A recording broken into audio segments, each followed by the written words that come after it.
Next up, science won't save us. Technological innovation will free us up to write poetry. Poetry about what it's like to be exterminated by machines. The future for mankind looks bleak. Male fertility is dropping, partly due to female contraceptives finding their way into the water supply.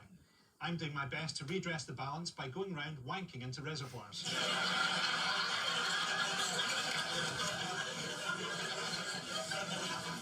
Global food shortages mean that we'll eventually have to start eating food derived from insects.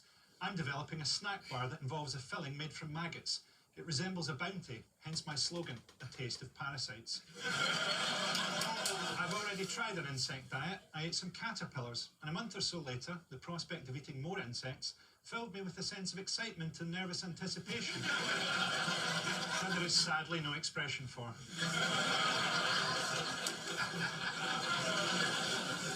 Are you worried about where science has taken us? Do you want us to answer together or individually? On the count of 3. 1, 2, 3. No. If you told me 20 years ago what I would have in terms of a mobile phone, it's mind-blowing. Yeah, when people get worried about, surveillance and stuff, and you're sort of like, we're walking around with our own Gestapos. It's sort of like, you're not going to follow me, secret video cameras. Here, there's everything you'll ever need to. It's really weird. They gave us little toys to surveil ourselves. So one of my friends, her partner's definitely cheating on her, and there's an app on her... Unlucky. She's in It's denial. not me, Sarah, is it? It's No, one of your ways. So there's a thing that people used on their iPhones, which is like Find My Friend, which means that if you're in a couple, you can always know where they are. But her partner told her that sometimes it doesn't work, and he's just switching it off. And she's like, yeah, it's not reliable. Oh. Because sometimes he goes off grid.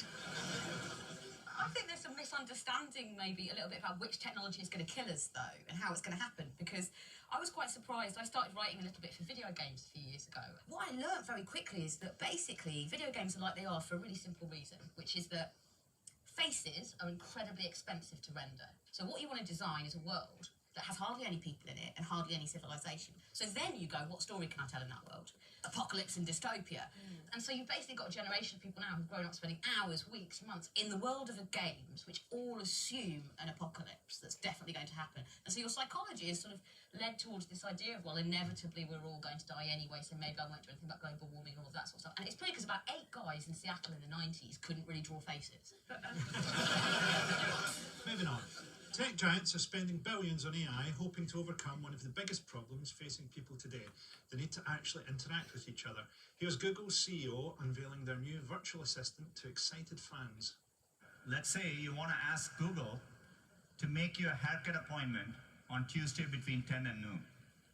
What happens is the Google Assistant makes the call seamlessly in the background for you. So what you're going to hear is the Google Assistant actually calling a real salon to schedule the appointment for you. Let's listen. How can I help you? Hi, I'm calling to book a woman's haircut for a client. I'm looking for something on May 3rd. Sure, give me 1 second. Okay, we have it 10 o'clock. 10 a.m. is fine. Okay, what's her first name? The first name is Lisa. Okay, perfect. So I will see Lisa at 10 o'clock on May 3rd. That's really amazing. Well, not if you run the salon and no one turns up at 10 o'clock. Where the hell's Lisa? She sounded sincere on the phone. I mean, it's a waste of time. Just phone the salon. Yeah. Google, can you tell? You just do it. It makes no sense. But then you turn up and you're booked in for face waxing. Exactly. And a bleached arsehole. Long overdue. I like the function, where it makes it more, we all have noises that we make when we just need to sort of show you're there. Sort of, you should be able to program in your own ones. Become quite sort of impatient. I'll just check for you.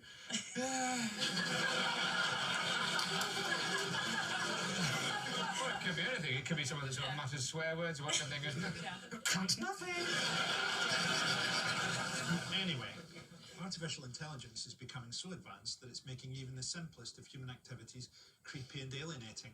Amazon recently revealed its plans to eradicate supermarket queues, as seen in this glossy, futuristic promo. Use the Amazon Go app to enter. Then put away your phone and start shopping. Anything you pick up is automatically added to your virtual cart. If you change your mind about that cupcake, just put it back. Our technology will update your virtual cart automatically. Once you've got everything you want, you can just go. When you leave, our Just Walk Out technology adds up your virtual cart and charges your Amazon account. Basically, the computer will go down and that place will be stripped bare in 3 minutes in every city in Britain. Also, how can we have this much technology and still be advertising to women about whether we're allowed a fucking cake or not? How can that be the thing? Like, oh, I'll have a cake. I shouldn't, I'm a fat bitch. I'll eat it anyway. I'm a fat bitch. No one likes me. Also, she'll get charged for that 3 times. She's at the start of a 6-month-long email exchange about a fucking cupcake. So really negative names, Just Walk Out technology. Just fuck off. Every time science makes a technological advance, humanity welcomes it with the same question. Can I put my penis in it? Increasingly, the answer is yes.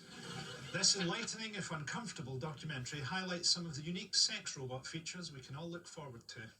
Well, she's got certain areas which are sensitive on the body, so we've got sensitive on the hands, sensitive there, the mouth, the face, the breasts, obviously the female genitals here down below. Okay. Obviously that's where the orgasm comes from.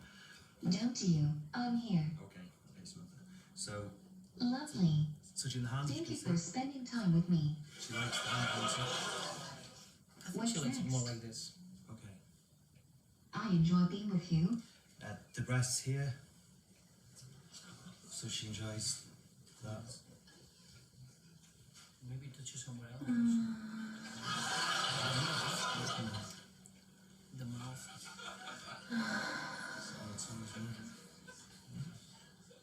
Goodness me. That reporter's wondering if he can arrest 2 men with 1 arm. They're all the same thing. They're all about reducing social friction, but they're all about this idea that I don't really want to talk to somebody in a shop. I don't really want to ring someone up in case I say the wrong thing and it gets confused. I don't really want to deal with a real woman because she might sort of think that I'm not very good in bed or that She might not like me doing that to her face. she might not be into that. What about this? I'm practiced. What about your female genital area? The thing is, people get angry about these because they say there's already so much compartmentalisation in sexuality, especially of female bodies, that this is terrible because you are literally going, women are bits of stuff. But then also I look at them and I think, I don't ever want them touching a real woman. Like, not come in a room with that. She's the first dolly that can tell people where the actual creepy men touched her herself. Well, these robots will kill us the same as the military ones. We're basically just putting tits on Daleks. Right. Technology continues to change the face of modern combat. Killer drones are big business. Here's one manufacturer using a disturbing simulation to demonstrate their latest weapon, a flying camera bomb.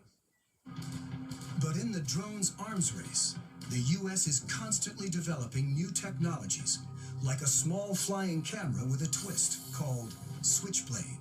The Switchblade will launch out of this tube, and the wings, the tail, the propeller will all spring open. That's why it's called Switchblade. And so when the operator finds the target by looking into the viewing screen, he'll then send a command to the Switchblade that'll enable the Switchblade to basically hone in on that target and detonate its explosive charge upon contact. It's a tool that our customers are very excited about, and it's a tool we think will protect our forces and help save innocent lives. What I find weird is that we're supposed to be appalled by it because it's got a camera attached to it. And that, to me, isn't appalling. That's not the problem. I don't mind there being cameras attached to things. I think, you know, attach cameras to everything that you're worried about what it's going to do. Attach cameras to weapons. Keep cameras attached to policemen who, you know, might kill black suspects. Attach cameras to men's penises to find out what it is that they're doing and, you know, get a smear at the same time. That's an absolutely great idea. He switched off his penis cam again. He's very unreliable, apparently. Well, that's the end of the show. Thanks to my guests, Sarah Pascoe, Miles Jupp, Lucy Preble and Roisin Conity.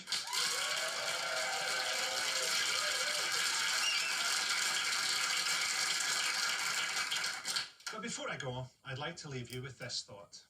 When the US Secretary of State, Henry Kissinger, a man who oversaw the catastrophic firebombing of Indochina, was awarded the 1973 Nobel Peace Prize, it was said that satire had been rendered obsolete. When later this year, Donald Trump is awarded the Nobel Peace Prize, satire will be gloriously reborn and immediately shot in the back of the head. However, against all odds, satire will survive. Kept alive by tubes and machines that beep, it will stare blankly from its one remaining eye at the television in the corner of the ward, where on every channel, Donald Trump will be delivering his Nobel Peace Prize acceptance speech. He will use it to declare war on someone. A single tear will fall from the eye of satire and trickle down its stupid face, to be wiped away by the nurse, who slowly unbuttons her crisp uniform to reveal a bright orange bra and proceeds to give satire a handjob. I must stress this handjob is not a metaphor for anything. It's just a handjob from a nurse in a fantasy that I've made up.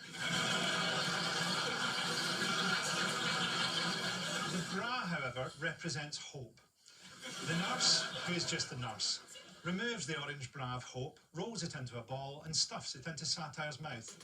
A mouth which represents, of course, the possibility of saying something witty and amusing about Trump winning the Nobel Peace Prize. Behind the nurse, the door of the ward opens and a richly symbolic figure steps inside. It is I, with my nostrils flaring, fully naked, apart from a railwayman's hat and boots. The open jar of Sainsbury's goose fat that I'm holding represents the rise in use of social media since 2005. And each of my buttocks represents the other buttock. I kick off a boot. The nurse takes a long hit of the nitrous oxide and we clamber atop the recumbent satire and, over the course of the next 3.5 minutes, proceed to act out an elaborately nuanced sex pantomime which illustrates in harrowing detail how everything Donald Trump does and says is a critique of itself, and also, incidentally, tells the story of the nation of Egypt from the time of the pharaohs until the resignation of Hosni Mubarak in 2011. At the magnificent roaring climax of our display, my flailing elbow, representing James Corden, catches satire across the windpipe, which represents his windpipe, and the beeps from the machine turn to a single piercing tone. Satire is dead. I remove the balled-up bra of hope from its mouth and tuck it under my hat. I'll use it later as a scrotal tourniquet during a baroque and muscular 40 minutes of private theatre, which will represent, with uncanny accuracy, the extraordinary rise and inevitable fall of what I can only describe as my penis. Goodbye.